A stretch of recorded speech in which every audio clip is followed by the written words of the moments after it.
So we all know that Kanye West is a controversial figure, and even that is an understatement. For the past 21 years, Kanye West has been doing the most outlandish things, which led to either a lot of people hating him or a lot of people loving him, or even for some people in between. In this video, I'm going to break down the most infamous and crazy controversies that Kanye West has done over the years. And what's crazy is that it's not even close to all of them. If I was to actually make a video about that, then that video would be at least 3 hours. But with that being said though, kick back, relax, get your popcorn ready, cause this is about to be a movie. Make sure you like, comment, subscribe for more, and I'll see you on the flip side.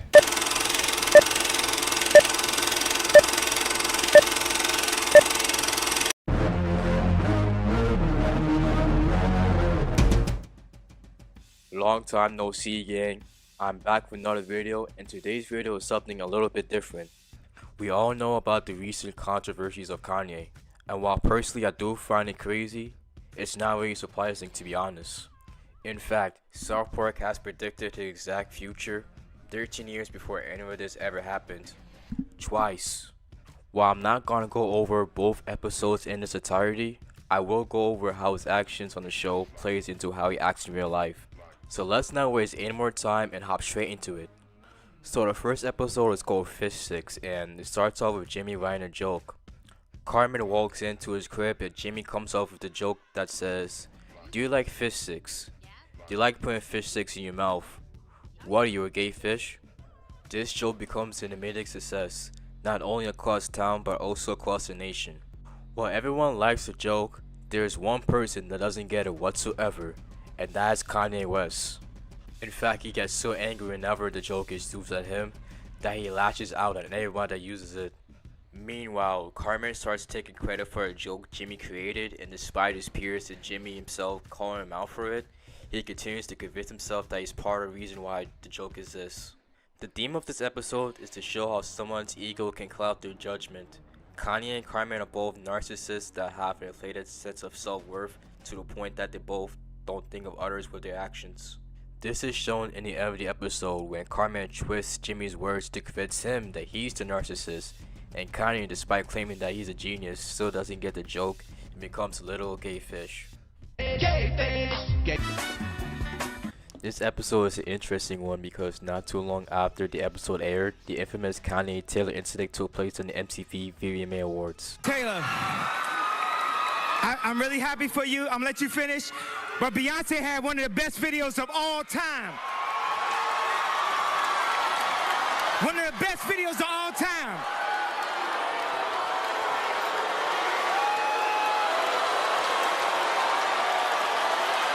Coincidentally enough, MTV and Comedy Central are owned by the exact same company, which might explain why they replayed this episode for 2 hours straight just 2 days later.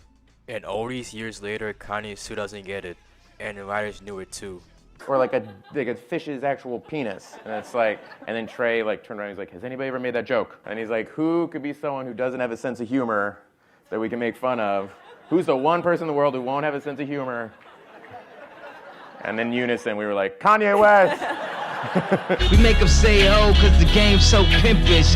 Choke a South Park writer with a fish stick. Damn, South Park had them all laughing. Now all my niggas designing and we all swagging. The most racist thing a person could tell me is that I'm supposed to choose something based on my race. If that was the case, I wouldn't have never wore a pink polo. I wouldn't have never wear skinny jeans. Everywhere I go, people pants smaller than mine. And I'm the one who, you eat fish sticks because I have skinny jeans on. South Park had jokes about fish sticks. To this day, the whole team could kiss this stick. The next episode is called The Hobbit, and it is about the power of Photoshop, which was big on IG in 2013 and hell, still is used now in 2023. Anyways, it begins with a girl named Lisa getting rejected because she was too fat for Butters. It turns out that Butters has a thing for women that look like Kim Kardashian, and when Winnie tries to call him out for it backfires on her because Mr. Mackey calls her jelly and Kanye comes to the school to defend his then fiancée on why she's not a hobbit. Like I said earlier, this episode goes over the trend of Photoshop that was prevalent at that time on Instagram. Many have claimed that the Kardashian family was part of the reason why it was popular. Kanye in this episode does his best to defend Kim and preserve her image, which will later become a prominent theme throughout the future 7-year marriage. Meanwhile, the girls in the school start to Photoshop their image just so they can get boys, not knowing it's a thirst trap, similar to the ones that you see in real life. And by the end of the episode, after being called jelly by the media, and Kanye confronts her in her crib, she decides to cave in and Photoshop her image, much to her dismay. Now, overall, even though South Park is a show played for laughs, it's kind of telling how accurate a celebrity parody there is. While Kanye has always been a controversial figure before and after said portrayals, I think that his behavior is something that no one in 1,000 years will expect, regardless of your opinion of him. In regards to his current behavior, I think his bipolar disorder mixed with the trauma of his mom's death led him to a downward spiral ever since that day. Look at these pictures of Kanye from 2002 to 2007, and look at him now. You can clearly see a change of behavior in him. While his mental problems should be used as a scapegoat for his statements and actions, it should be an indicator for his camp, his other friends, and his family members to give him the help that he needs, and to not go on podcasts to spew hateful rhetoric. Every human being has something of value that they brought to the table, especially Hitler. What you want, then? Hey, yay, right after this, I'm going to say you're crazy. I'm going to take your family away from you. We're not done with you yet. You cannot cause free thought. We have to control the history books. We have to control the banks. And we have to go and kill people. Also, we're in the pedophilia. It also seems that he's surrounded by yes people that approve of anything he does, no matter how fucked up it may be. I think Dame Dash, who was a guy that helped out Kanye in his early stages of his career, has the best take on the situation. Can I ask you a question? Is he bipolar or not? Did he tell you that? He did. He told the world that. So if you checked off the boxes of bipolar, is he acting that? Yeah. So then leave it at that. But you look, worry about his health if you care about him at all. But you don't think he's doing bits that, like, he's making sense to it? I'm just saying that regardless to what, regardless to what he's saying, it's the way he's saying it. Yeah. So I don't care what he's saying. I want him about how he's going about it. I want him to live. Yeah, okay. Y'all worried about the wrong shit. Yeah. If you know a man has a problem, and you know he might be checking the boxes off for the symptoms of that problem, why do you judge him as if he doesn't have a problem? So it's not logical. Why you put a camera on him instead of sending a prescription or a doctor or some therapist? In the past year alone, he has done so many controversial things that it will take me all day to put it on one video. But his most recent actions is where people don't associate with him no longer, and personally, I don't blame him. It will be very difficult to support someone that attacks your race or has a negative feeling about the race in general. While the argument of separating the art from the artist is a prevalent one that I do take part in, not everyone's going to agree with that statement, and that's fine, as long as you don't attack each other for it. As someone that grew up with Kanye's music and considers him to be one of the greatest to ever do it, it's really hard for me to just simply let go of his music, but at the same time, I and everyone else should recognize that his words as an influential figure can spark hate and violence towards the community. And while at the time of this video's upload, there's no reports of his whereabouts, it's only a matter of time before he says something again. In regards to him being a genius, he's easily a musical and fashion genius, not a literal one, because a genius wouldn't keep putting himself in a cycle of situations that it's hard to get out of. What I hope for all of you seeing this video is how to control your ego from being easily influenced.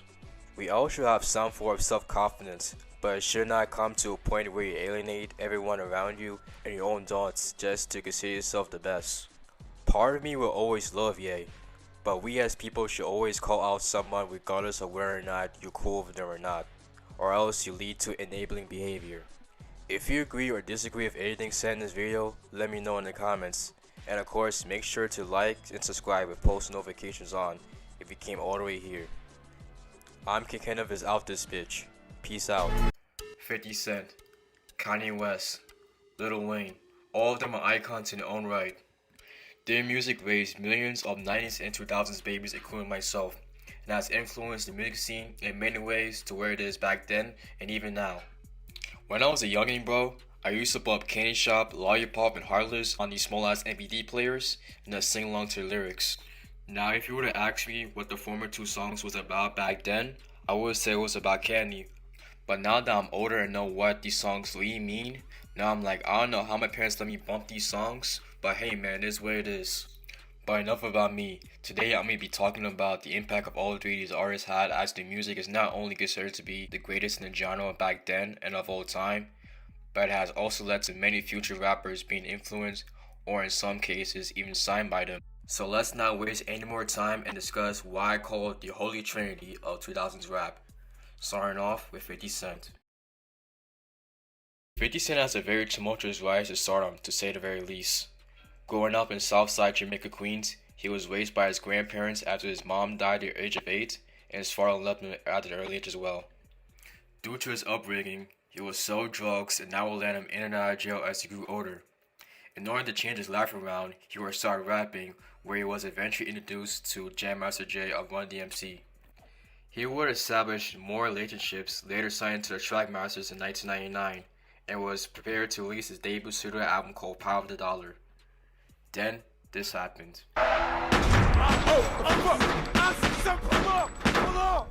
50 Cent was infamously shot 9 times on May 24, 2000, which was an incident that nearly killed him, but also made no labels want to sign to him because of his image.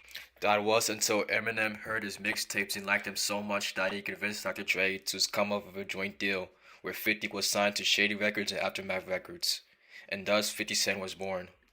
He would then go on to release his debut studio album, Dig Rich or Die Trying, which would go #1 on the Billboard 200 chart and is currently 9 times platinum. As the years go on, he would then release The Massacre in 2005, Curse in 2007, Before I Self-Destruct in 2009, and Animal Admission in 2014. 2005 was arguably 50 Cent's biggest year of his career, as he would not only release a #1 album full of bangers, but he would also release the movie Give It or Die Trying, similar to that of 8 Mile, and a video game called 50 Cent Bulletproof, both of which are highly received. Kanye West also has a very interesting rise to fame. Growing up in Chicago, his mother, Donna West, would primarily raise Kanye, as his dad, a Black Panther named Ray West, would divorce from Donna when Kanye was 3 years old. He grew up having a passion for poetry and rapping, and with that passion would meet No ID, a producer who became Kanye's mentor. While a good student through high school and college, he would drop out from the latter due to him wanting to pursue his music dreams. From there, he would produce songs for many artists, which would catch the attention of Jay-Z and Dame Dash, later making him a producer to his Rockefeller label, where he produced many songs such as Izzo and Old Deep Bonnie and Clyde, both by Jay-Z. Since he was a rapper with no gangster image, no label wanted to sign to him, until Dame Dash reluctantly did so, signing to Rockefeller Records. He would then be involved in an infamous car accident in 2002 that left his jaw wired shut. But that didn't stop him from making new music for his oncoming debut album called The College Dropout, which was later released in 2004. This album has reached #2 on the Billboard 200 chart and has since been 4 times platinum. He would then go on to release Late Registration in 2005, Graduation in 2007, 808s and Heartbreak in 2008, My Beautiful Dark Twisted Fantasy in 2010, Yeezus in 2013, The Life of Pablo in 2016, Yeah in 2018, Jesus is King in 2019, and Donna in 2021. 2007 was arguably Kanye's biggest year of his career, as him and 50 would battle over who would have the most sales, with Kanye selling almost 1 million copies first week with Graduation compared to the almost 700,000 50 would sell first week with Curtis. This cemented Kanye as a top rapper in the industry, and subsequently made non-gangster rap acceptable for the mainstream, as gangster rap started to fizzle out at that point. And to be honest though, bro, Curtis was a great album back in 2007, but has aged poorly, especially compared to Graduation. Lil Wayne's story to fame is both interesting but very tragic. Born and raised in New Orleans, his mother gave birth to him when she was only 19 years old. His dad divorced from his mom at the age of 2 and thus also abandoned them. He would then be raised by his mom and his late stepdad, Reginald Rapid McDonald, and would then start rapping at the age of 8. From there, he would meet Birdman in 1991 and would ultimately become his mentor from there on out. In 1994, however, he would try to lead himself with a gunshot to the chest that would nearly kill him. Waste later said in an interview that he did it because his mom didn't support his rap dreams, and how a police officer named Uncle Bob saved his life. When I was 12 years old, school year was kind of ending. I got home on that thing, it was that Friday, whatever. I got home, got a phone call from my aunt. Was like, she found out, boy, you about to get your ass kicked. All that rapping and all that, she about to take that rap folder, she about to throw that shit away, she about to And I was like, wow, so all that had built up to me. So that was a build up. I went in the bedroom, grabbed the gun. I already made the phone call. Looked in the mirror, did like that. Of course, it was like, oh no. Oh, I know I had mental health problems was I pulled the trigger. And so it took a guy named Uncle Bob. And he ran up there. When he got to the top of the steps and saw me there, he refused to even step over me. One of them yelled like, I got the drugs. And that's when he went crazy. He was like, I don't give a f about no drugs. He's like, do you not see the baby on the ground? And funny that I was spitting all in his face, blood, everything. All I was trying to tell him was, I'm not a baby. Because he kept, do you not see the f***ing baby on the ground with this hole in his chest? Oh, sorry, boss. We called the ambulance. Or he's like, I don't give a f***. Do you like? So he called like one of them names, last name. Your car now. Picked me up, bought me, and just kept telling me some shit like, you're not gonna die on me. You're not gonna die on me the whole time. The whole time, I am trying to tell him I'm not a baby. That's why I told him for 30 minutes straight. And so he got me to the hospital. He brought me there. He never even checked it. He just left me, made sure I was good.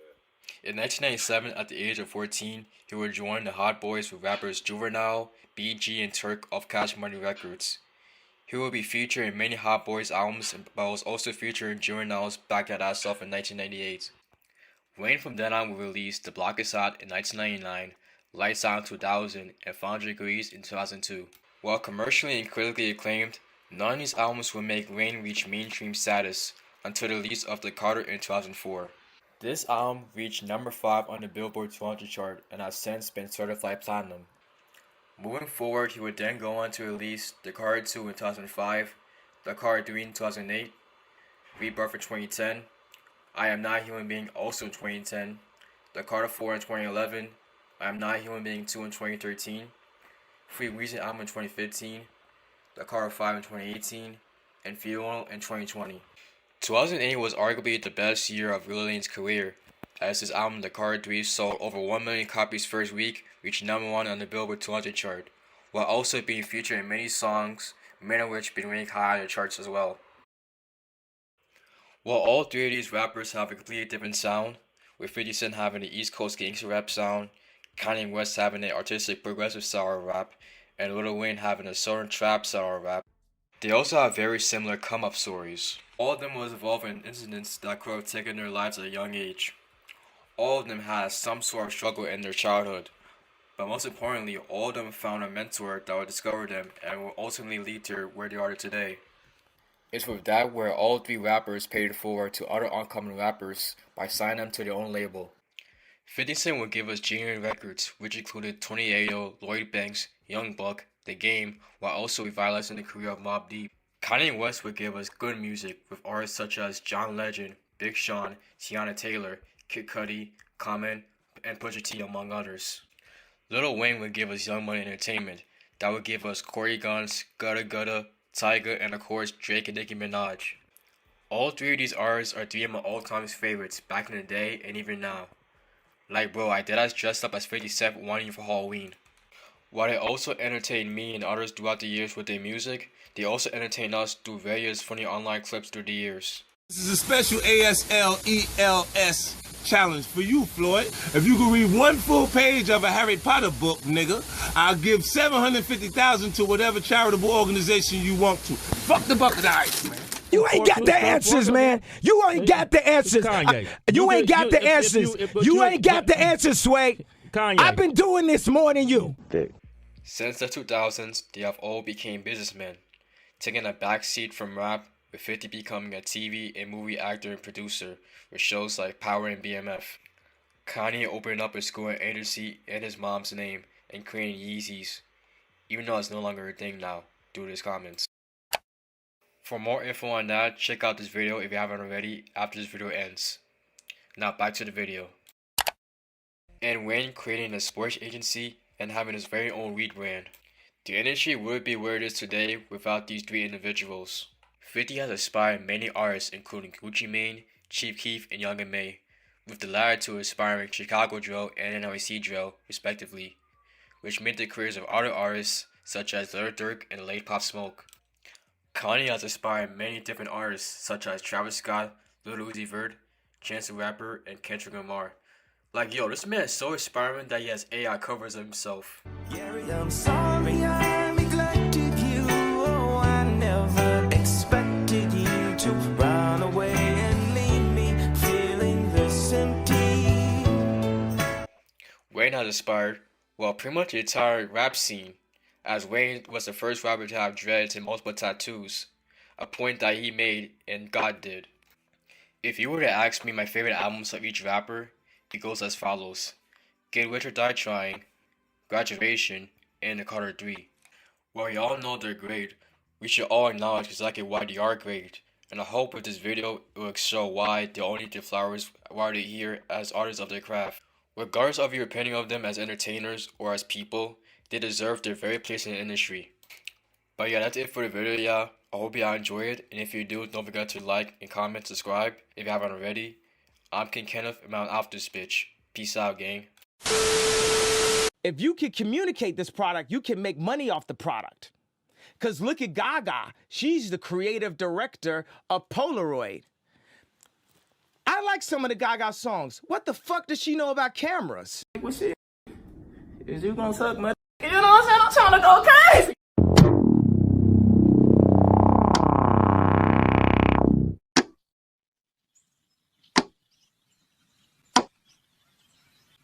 What's poppin' YouTube? It's your boy, imKingKenneth, back with another video.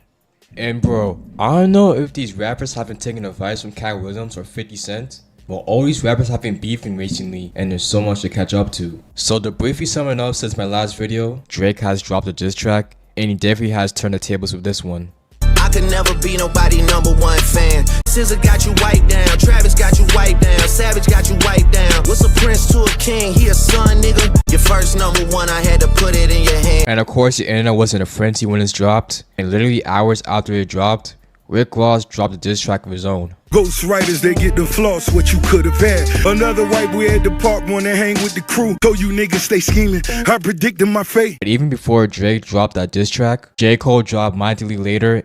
And while you can say that the whole album was a diss track, 7 Minute Drill specifically is a diss towards Kendrick. First shit was classic, your last shit was tragic. Your arms might be too short to box with the god. Your second shit put niggas to sleep, but they gassed it. Yo, 2 days later. So I'm so proud of that project, except for one part. Cause I got the world, and I got my niggas like, what you gonna do, Cole? That shit don't sit right with my spirit. That shit make me feel, that shit disrupts my fucking peace. And at the time of this recording, just 2 days ago, Kanye dropped a remix to Like That, where he pretty much dissed Drake and J. Cole, siding with Metro and Future, of course. Just hit a #1, we right back. Where's Lucy in? Serve your master, nigga. And around that same time, Drake dropped another diss track directly targeting Kendrick, pretty much forcing his hand to make sure he drops. And the crazy thing about this too is that he uses Snoop Dogg and Tupac AI. You tryna let this shit die down? Nah, not this time, nigga. You following through. Call him a bitch for me. Talk about him liking young girls. That's a kid for me. I know you never been to jail or with jumpsuits and shower shoes. Drake pretty much said in that song that he wants Kendrick to drop for his sake, but he know you wouldn't because Taylor Swift dropped her new album, and you already know how Swifties are when it comes to Taylor Swift. Honestly, if you want to learn more about the hidden messages in between the lyrics, then I would highly recommend watching What's the Dirt. He pretty much breaks down every single lyric and also discusses the history between said rappers. The amount of research he does in his videos is crazy, and I learned a lot from him. The main reason why I'm discussing this rap beef is not because of just the rap beef itself, but also because of how these rap beefs have made rap interesting again. Because for the longest time, rap has become more of a chore rather than a hobby. Don't get me wrong, there's a lot of rappers in the past few years and albums in the past few years that have been amazing. But when you really think about it, it's mainly regurgitated itself over and over again. I feel like for the longest time, most people listen to rap music not because of how much they enjoy music, but because people will listen to the most trending artists just to make sure they're up to date with the most trending stuff, rather than enjoying music for what it is. And rap music in general nowadays lacks substance and actually meaning to it, as they would rather do it for the clout and fame that comes of it, rather than the culture that comes of it. And this isn't a jab towards Ice Spice and Sexy Red, but there are two big examples of what rap lacks nowadays, which is culture. Because don't get me wrong, they make catchy songs and I fuck with them sometimes, but when you listen to the same shit over and over again, you eventually get tired of it. And that goes for everything, not just rap music. And while I'm not a negativity type of person, I do think these rap beefs have made rap way more interesting than it was in the past few years. Cause now, you actually want niggas to drop and actually make some fire songs. And do I think this is organized by the industry itself? Nah, I don't think so, but there has been beef for going on for so long by every party involved that eventually stuff like this would happen. I don't care what type of fan you are, these are good in all fronts because they're making good music at every end. And I wish people would take their fan bases aside, just listen to music for what it is and enjoy it. Because as a fan of all three artists, they all made good diss tracks, and they all had good arguments against each other. Same goes with Rick Ross and everybody else. Kanye's Like That remix is pretty much a Lift Yourself Part 2, which was a diss track towards Drake. Whoopie scoop.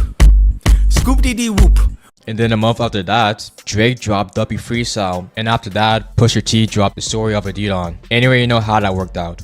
You are hiding a child, let that boy come home. For me personally though, I rank the diss tracks number 1, Push Ups, number 2, Like That, number 3, Like That Remix, number 4, Champagne Moments, and number 5, 7-Minute Drill. But if J. Cole didn't apologize, then number 1 would be Push Ups, number 2 would be 7-Minute Drill, number 3 would be Like That, number 4 would be Like That Remix, number 5 would be Champagne Moments. But yeah man, rap is in a really exciting place right now. And honestly, as long as nobody get killed or gets into a fight or some shit, which I doubt would happen, it makes for exciting entertainment. Because like I said, now I want niggas to drop more than ever. And it's not just these people specifically that are beefing right now. Like, do y'all see what's going on between Chris Brown and Quavo? R.I.P. Takeoff, he the only real one that got true respect. You was beating bitches on the elevator, we seen the taste, that's devastating. You crazy how when he died, everybody really wished it was you instead. Oh shit! You crackhead Michael Jackson, bitch, you better beat it, nigga. I did the favor, coming to save you, but you gon' owe me pussy. And it's not just the niggas, it's also the females too. Like honestly, I want to see a Glorilla and JT beef on the mic. Because they both make solid tracks, and if they get in the booth, I know it's going to be some fire shit on both ends. And Megan dropped his 3 months ago, which also sent the rap media into a frenzy. And even made Nicki drop a diss track on her. And I'll be honest bro, it is whack. I would expect way more from her, to be honest bro. Hear me and hear me good, nigga. I'm here to double down. That shit is a 2-pack of ass. The fuck are you talking about? That shit stinks. But overall, rap is in a very good place. And I just want to see more from it. And if there's any big update that happens within the rap industry, then I'll probably drop another video on this topic yet again. But if not, I'll just go on by my day. But yeah, that's it for the video, y'all. Hope you enjoy, and if you do, don't forget to like, comment, subscribe for more videos, turn on post notifications, and I'll catch y'all later. I'm King Kenneth, and I'm out this bitch. Peace out, y'all. Savage! I'm a savage! Oh! I'm a savage! Whatever I want, I'm going to get! Whatever I want, I have to get! Yes! We do not care.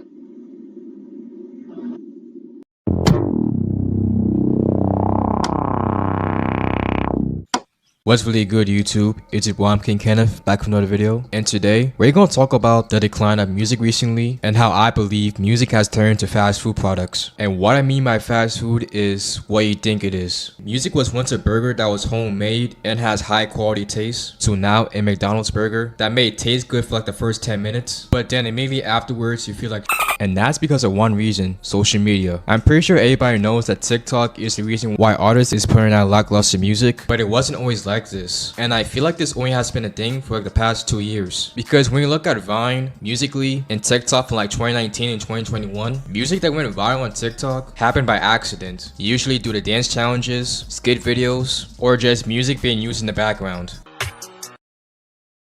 Couldn't wait till I got out of class, you stare at the clock and shit. On the cops and shit. Like a king up in Cali and shoot like Stojakovic. It ain't no letting up, ain't no stopping it. But nowadays, people make music for the intention to get viral on TikTok and other social media platforms. And I'm sure a lot of y'all can think of artists that blew up on TikTok, whether it's Ice Spice, Coi Leray, Sexy Red, Tommy Richmond, and Boss Mandilo. And some of those artists that I've named don't really have the reputation from the public as substantial artists, as they make music that is rather catchy and for the moment, rather than music that is meant to be played for years to come. And it's not just those artists that I mentioned before that has this issue. crazy, as artists like Drake and Kanye West, who are two rap legends in the game right now, are now known to drop either trash or mid-music, as Vultures 2 just came out a week ago at the time of this recording, and many people, including myself, have said that the album was trash, and it's the worst album that Kanye has ever put out. But considering the allegations that are coming out surrounding him, you could make the excuse for it. Kanye hasn't been the same for a minute now, both musically and personally. And as far as Drake goes, even prior to the Kendrick beef, Drake's music has very been hit or miss, with Honestly Nevermind and For All the Dogs considered to be two of Drake's worst albums. And Drake knows that as well, as due to the fact that Drake is a known legend in the music industry and is trying to appeal to Gen Z people, he just stopped trying hard and began to start appealing to people that's going to listen to his music no matter what. And following the next big trend is what matters to him the most. The point of all this is to say that music will never be the same ever again, and that's due to the internet. Due to the fact that social media takes over everybody's lives in some sort of fashion, and how TikTok and short form content has up people's attention spans. Not only has music felt more as a product rather than a passion project, but because of that, in case you haven't noticed, most songs are 2 to 3 minutes now, whereas not even 10 years ago, most albums would be 45 to 75 minutes, and they would be conceptual albums, meaning that the album has some sort of message within its songs and the album itself. Whereas most albums nowadays are just a collection of singles that are meant to go viral that you can shuffle through on Apple Music or Spotify. Whether it's the 70s, 80s, 90s, 2000s, even the 2010s, most people will listen to this album in order. And of course, due to the fact that people chase trends rather than passion, we live in a society that rewards mediocrity rather than talent. Whereas back then, it would be the complete opposite. People don't make albums anymore. They don't make albums. They just try to sell a bunch of little quick singles and they burn out and they put out a new one. People don't even listen to a body of work anymore. There was no internet, people taking pictures of you for exploiting your personal life as entertainment. Click on the computer, you see all these pictures and all you think of is the picture that you see. I think when Nina Simone put out music, you loved her voice. You didn't get brainwashed by her day-to-day life. You know, all the things that really, it's not your business. It shouldn't influence the way you listen to the voice and the art, but it does. A lot of rappers, singers, and entertainers nowadays are more so content creators rather than artists. And what I mean from that is that rappers care more so about their public image on Instagram, TikTok, Snapchat, and other social media platforms rather than the music they may put out. And some people might just enjoy the lifestyle that comes with music rather than making the music itself. And listen, I'm not the type to bring in album sales to an argument, because honestly, I think that whole debate is silly, because yes, it does matter to an extent, but a lot of people, especially on social media like Twitter, will bring up that standpoint like it's the only thing that matters, rather than the quality of the product. For example, Gunna sold 91K albums first week, whereas Kanye sold 148K albums first week. And guess what? I like One of One way more than Vultures 1, bro. But I bring that up because it should be to no one's surprise that Y2K sold 28K albums first week, because Ice Spice isn't really an artist that you can expect much from. And honestly, and this isn't really a diss towards Ice Spice because I find her music okay, I wouldn't really listen to her music on my own time, but if someone plays that shit in the V, I might actually bump it. And plus, I like to see fellow New Yorkers win, but oh my god, bro, Y2K is so garbage. And I don't know what poof fetish Ice Spice got recently, but it's not it at all. And I know the meaning behind it, but like I said, it's not it. Ice Spice dropped a new song. Let's listen, why not? I just did a fart and a poop at the same time. I call that a foop. My ass is so big. All I do is shit. My poop is so smelly. It's looking like jelly. I just wanna fart. I'm breaking their hearts. I just wanna doo-doo. I just wanna poo-poo. Every day go to the toilet and shit. Every day go to the bathroom and poop. I'm taking a dump as I record this. I got your man, I'm on his wish list. Fuck you, Madeline. My doo-doo smells bad. Ew. But I'm a bad bitch. Yeah. My poopy smells bad. Damn, I got a shit. That feels good. But overall, do I think music is dying? Hell no. And if that wasn't the case, then this video will contradict every video where I said hip-hop music and music in general isn't dying. But I made this video to say that artists care more about clout and money rather than the product that they're putting out. And I noticed a lot of things that goes behind the scenes with the music industry, but those problems have been a thing for little decades. And social media has not only affected music, like I said previously, it has affected everybody's life for better or for worse. The way people think, understand, and move around is due to the rise of technology. But I feel like if there could be a balance with following trends and putting out good music, then social media and music wouldn't be vapid. But yeah, that's it for the video, y'all. Hope you enjoy, and if you do, don't forget to like, comment, subscribe for more videos, and I'ma catch y'all later. I'm King Kenneth, and I'm out this bitch. Peace out, y'all. Oh, brother, this guy stinks! Move this man!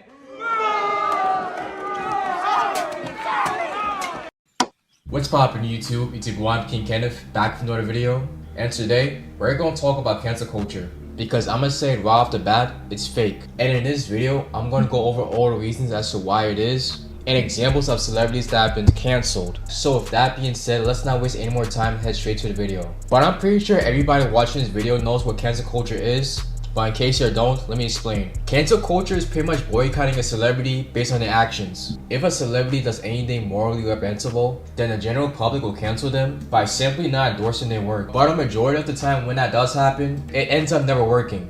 Either because the general public stops caring, or a celebrity does something that makes people like them again. Take Kanye West for example. Kanye West is a known controversial figure, and he has been cancelled before cancel culture was even a thing. And I could make a video about Kanye West's controversial past, but I already did that twice, so check that out if you haven't already. But if you look at most of his recent controversies, despite them being very bad, he still made it out on top. Literally just this year, Vulture's One became a #1 album on Billboard. And one of the singles of that song, Carnival, became #1 as well. And the reason as to why Kanye is so very popular is simple, because he makes great music. And his fan base, despite what he says, will always support him no matter what. Like, I'm pretty sure y'all peeped the graduation bear by now. Kanye in general is one of those people that you either love him or hate him. Another person I want to bring up is Boosie. Because Boosie is very controversial as well. Because if he isn't known for his music, he's known for his very controversial takes on the rainbow community. More specifically, Lil Nas X and Zaire Wade. But despite him being on for years, he still has a platform. Boosie has reached a ceiling as to how famous he can get. He's known in the black community and the hip hop community, but not really in a mainstream worldwide level. He's hood famous pretty much. He's nowhere near a level like Jay-Z and Drake. He's not even close to a level like Durk and Lil Baby. So because of that, he really can't be cancelled. Similar to Kanye, people were trying to cancel Chris Brown before cancel culture was even a thing. Unless you've been living under a rock for the past 15 years, then you should know exactly what I'm talking about. And despite that incident with Rihanna,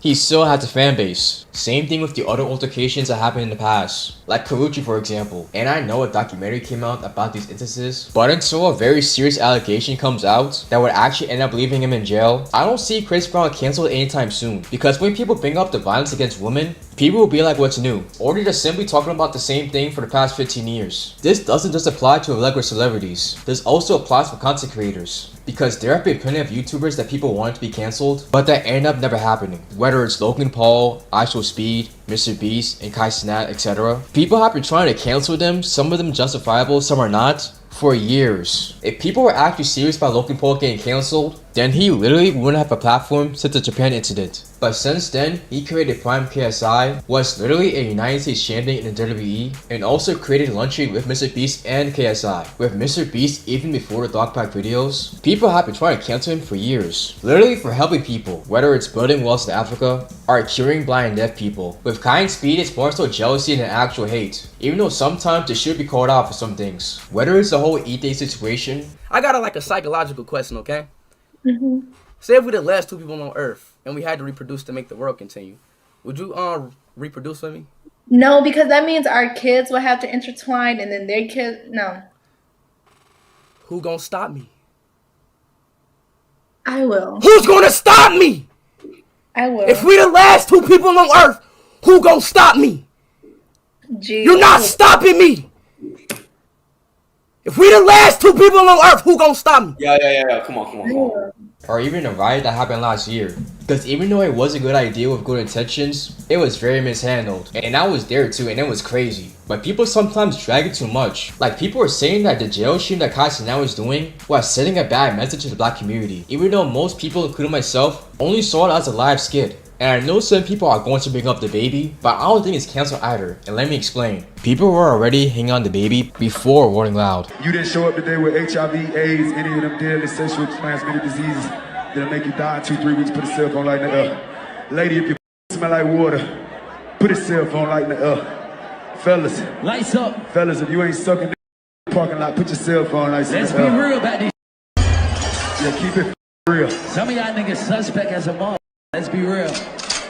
People were already saying that DaBaby made the same song over and over again. And similar to Kanye, his controversies became part of his image. Whether you liked him or hated him, he was on the news. But for the people that hated him, they were ready to catch him slipping. So ever since that day, it became downhill from here. And due to his music becoming repetitive and not having a core fan base, people just stopped listening to him. Which, I'm gonna be honest, makes no sense. It's one thing if you don't like his music, but honestly, he does what works for him. Literally any entertainment coming up will do the same thing if it works. With how I'm doing my videos right now, it works for me, both in terms of viewership and personal enjoyment. Obviously, being creative is part of the process of being an entertainer, but what would you rather do? Doing something fun with no one watching, or doing something boring with everybody watching? Because 9 times out of 10, people will pick the latter. And literally every type of entertainer out there does the same thing. But despite all that, he still made charting songs. Like last year, Shakedown was so big, you literally can't escape it. And I'm gonna be quite honest with you, even if the incident didn't happen, he probably still would have fallen off. Like, I like him as a performer and an artist, but when you look at the people that blew up in 2019 and 2020, a lot of them aren't as popular anymore. Roddy Ricch, Polo G, Lil Baby, and that's not even scratching the surface. And like I said, I like their music, but it just isn't hitting the same. Because as times change, people evolve too. But do I think cancel culture does work actually? Yes. And these were instances where people did crime that they can't come back from. Whether it's alleged or convicted. Whether it's Diddy, Harvey Weinstein, R. Kelly, Bill Cosby, Mr. McMahon, and Jeffrey Epstein.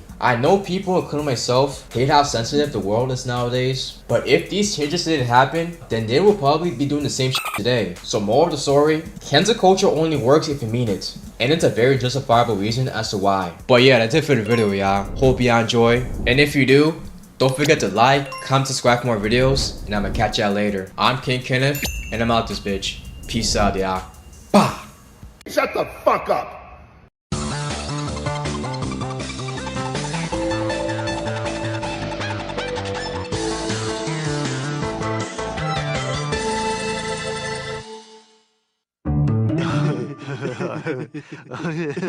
Welcome to the good life.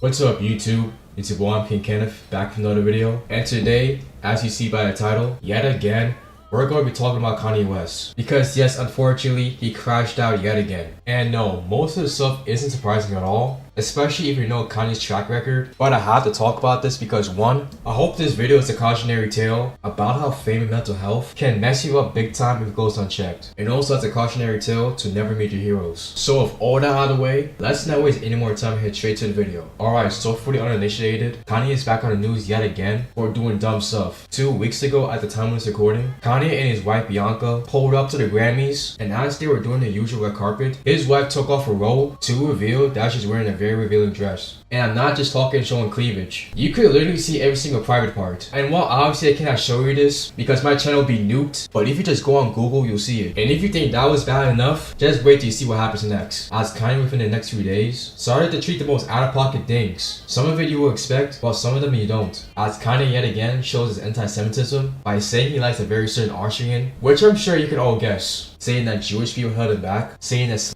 it's a choice yet again. I thought you learned the last time he said this, but I guess not. But what's crazy is that these things, due to the fact that it's Kanye and that he already said these things, people were expecting this. But what caught most people off guard, including myself, is that when he said Free Puff, saying F Virgil, who in case you didn't know, created Off-White and frequently collabed with Kanye as he was a fashion designer. And then he later showed actual corn. If you can't tell already, I can't say the words, but I think anybody can understand what I'm saying. And the reason as to why people are very shocked about these things is because it contradicts what he believes. For the longest time, Kanye hated Diddy. And I'm not even lying. He was hating on Diddy before it became a popular thing, and before all these lawsuits came out. As mentioned previously, Kanye and Virgil collabed a lot, and he was one of the main reasons why Kanye broke into the fashion industry. And Kanye is literally anti-corn. He talks about how corn ruined his family and how he was addicted to it since he was 5 years old. And what is crazy about all this too is that he's still tweeting. And I'm not even joking. He just reactivated his page after he deactivated it,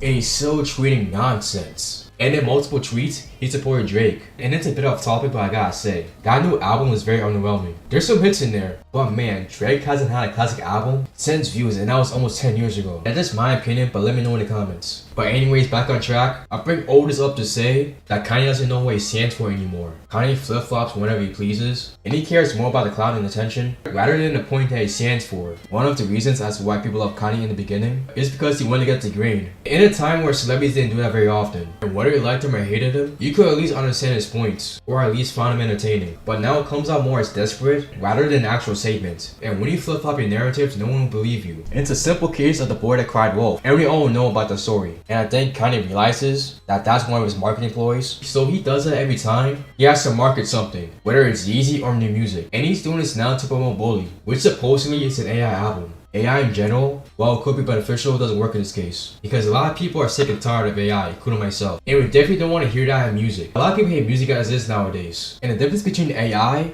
and the way people hated autotune back in the 2000s is that autotune helped artists' vocals, whereas AI manufactured lyrics, voice, or even instrumental. And honestly, I doubt and hope that AI would never be in mainstream music. And that's another example of Kanye's problem, of him going against the grain because he believes he has to. And I think we all seen real life examples of people going against the grain just to be different. But I'm also telling you this right now, in case you haven't noticed, Kanye, like I said, does this to promote music. Then music drops, he said he will drop a sequel, he disappears, then rinse and repeat the cycle. And honestly, I think he does this because he has to, because he's creatively bankrupt. But of course though, he will still have his fan base, and they will still make the same excuse that he made graduation.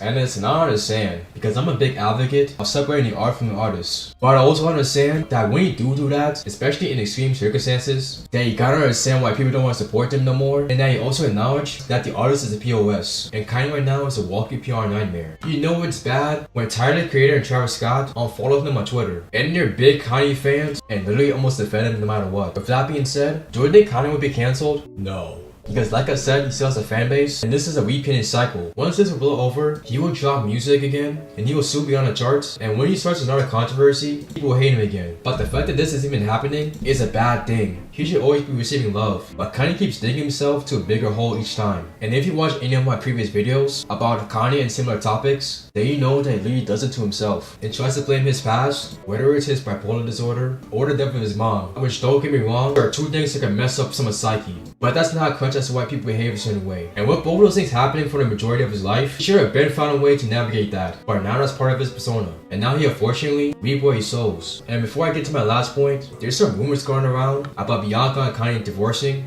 and that's already confirmed not to be true. And even if it was, I would rather not talk about that because that's a personal situation, and this is not a gossip channel. And if you know me by now, I hate blogs that cover gossip. But what I will say though, is that if there was a time that would happen, I unfortunately wouldn't be surprised if there's some sort of horror story that would come out. But honestly, I stopped looking at Kanye the same for a while. People talk about missing the old Kanye, and for some people, that might be like a Papa Kanye, Yeezus Kanye, Donna Kanye, or Yay Kanye. But old Kanye for me was 04 to 011 Kanye. Basically the years where Kanye's biggest controversy was interrupting Taylor Swift, and before he started messing with Kim Kardashian. Because honestly, when he first started messing with her, Kanye really wasn't the same after that. Don't get me wrong, he still made good music and did his thing in the fashion industry, but you could tell something was off about him. And I'm gonna keep it a buck. Graduation is the best album. And if you can't tell already, I'm gonna still listen to his songs, like I did before this. But if Kanye didn't do this dumb shit, his reputation and legacy would have been up there with one of the greats. He still is a great, but it could have been way higher, and his walking contradictions prove this. Because if he was anti-corn, why would you marry someone that got famous of his tape and worse have kids with them? Buddy, I just got off the phone with Kim. I told her to stop antagonizing me with this TikTok thing. I said it's never again. I am her father. I know y'all don't respect fathers and the idea of family, and media tries to promote something. I said I am not allowing my daughter to be used by TikTok, to be used by Disney. I have a say-so. And then when people say, oh, they're going to use this for you in court, I didn't have a say-so on whether or not they went to Sierra Canyon. Most men do not, there's no such thing as 50-50 custody with in society today. That's not even, it always leans towards the mom. But right now, and I'm happy that you guys got to see just a small piece of what I dealt with. You understand what I'm saying? If he hated Drake so much, and even sided with Kendrick during the beef, why would you be supporting him now? And he said it himself that he's just a Kendrick due to his Super Bowl performance. Unfortunately, this man is an example of someone blaming everybody but themselves. And if you haven't already, we all encounter people like that. There's a reason why Shopify took down a store. No one wants to buy your shirts. Unless you're an actual Neo. I can't say the actual word, but you know what I'm saying. And there's a reason why people like that lose friends. And the only friends they have are yes men. And honestly, I don't know why he's still trending on Twitter. Wait, I know why. Because of Elon Musk, that's why. And with what he did just a month ago, I wouldn't be surprised if he's ignoring it. But overall, Kanye West went from being a tragic hero to a tragic villain. But yeah, that's it for the video, y'all. Hope y'all enjoy. And if you do, don't forget to like, comment, subscribe for more videos, and I'ma catch y'all later. Join my Discord, by the way, link in the description. With all that being said though, I'm King Kenneth, and I'm out this bitch. Peace out, y'all. Bah! Wants to fight.